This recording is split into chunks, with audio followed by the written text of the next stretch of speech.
টোনাটনির সংসারে প্রয়োজনের যেন শেষই নেই। আসসালামু আলাইকুম, কেমন আছেন সবাই? আশা করি সবাই ভালো আছেন। আমরা আল্লাহর রহমতে অনেক ভালো আছি, আপনাদের দোয়ায়। তো এই যে আজকে কুটির শিল্পে গিয়েছিলাম নবীনগর। আমি সেখানকার ভিডিও আর নেই না, এর আগে একদিন ভিডিওতে আপনাদের দেখাইছিলাম যে কিছু প্রয়োজনীয় জিনিস ছিল, তো নিয়ে এসেছি।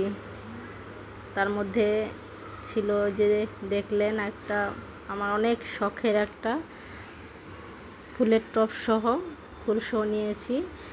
আর এই যে কিছু প্রয়োজনীয় বাটি, হ্যাঁ, এই যে ঘর মোছার জন্য, মানে ঘর মুছবে তো কাজের লোক, কিন্তু তার সাথে লাঠি হইলে নিয়ে খাটের নিচটা মোছা যায়। এই যে দেখেন ফুলগুলো কত সুন্দর হয়েছে, অনেক দিনের আমার একটা শখের বলা চলে। তো কাজকর্ম শেষ করে বাসায় এসে কিছু করতে ইচ্ছা করছিল না। মা আছে, আমার মতো যাদের মা আছে তাদের তো সুবিধাই। তো আম্মা এই যে ডাল সিদ্ধ দিয়ে ভর্তা বানানোর জন্য প্রস্তুতি নিয়েছে। তো এবারে সেই আমি একটু আমার এক পুচির মা নামে এক দিদি আছে, উনি পুচির মা ওর নামে ওনার একটা পেজ আছে, ওই দিদি যেভাবে বলে যে সেই রকম ডইলে ডইলে তো ডলাডলি করে আম্মা একটা ভর্তা বানিয়ে নিবে। ওনার মতো যদিও বা আমি ওইভাবে বলতে পারবো না, উনি অনেক সুন্দর করে ভয়েস দেয়, অনেক সুন্দর কথা বলে।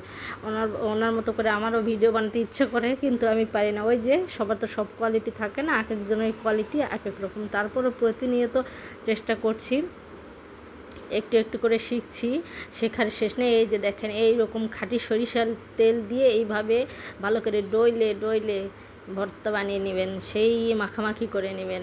দেখেন এই রকম করে মাখিয়ে নেবেন। আর যদি কারো মা থাকে কথাই নিজে বানাইতে হবে না, শুধু মাকে বলে দিবেন, মাই বানিয়ে দিবে ভর্তা, আর আপনারা খেয়ে ফেলবেন। তো আমার তো সুবিধা এই যে ফোনটা রেখেছে, আর আমার ছেলে এটুকু ভিডিও ক্লিপ নিয়েছে। তো যেহেতু শখ করেছে তাই আর আমি কেটে দিলাম না, ওরটাও রেখে দিয়েছি।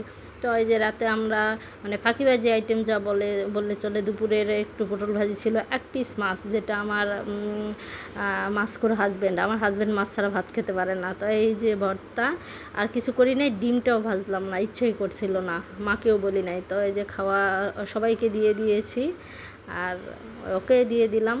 তো খাওয়া শুরু করে দিয়েছে, সবার অনেক ক্ষুধা লেগেছে, যেহেতু বাইরে গিয়েছিলাম, বাইরে থেকে এসে অনেক সময় লেগেছে। তো এই যে খাওয়া শুরু করে আমিও ওকে দিয়ে আমি এবারে খাওয়া শুরু করলাম। খাচ্ছে, আর ভর্তাটা এত মজা হয়েছিল কি বলবো। এই যে বিসমিল্লাহ বলে আমি শুরু করেছি, তো খাচ্ছি, আমিও খাচ্ছি, আর এত ভালো লেগেছে। আপনারাও চাইলে এরকম এই ফাঁকিবাজি করে খেতে। ছেলের ডিস্টার্বের জন্য ছেলের বাবা আবার মোবাইলটা নিতে গিয়েছে, তো এই যে আবার এসে খাওয়া শুরু করে দিয়েছে। তো এবারে মাছটাও খেয়ে ফেলবে, মাছ ছাড়া তার তো চলেই না। তো এই যে খেয়ে ফেলছে। তো আমার ভিডিওটি কারো ভালো লাগলে লাইক কমেন্ট শেয়ার করবেন। আজকে ভিডিওটি এই পর্যন্তই, ভালো থাকবেন সবাই, আল্লাহ হাফেজ।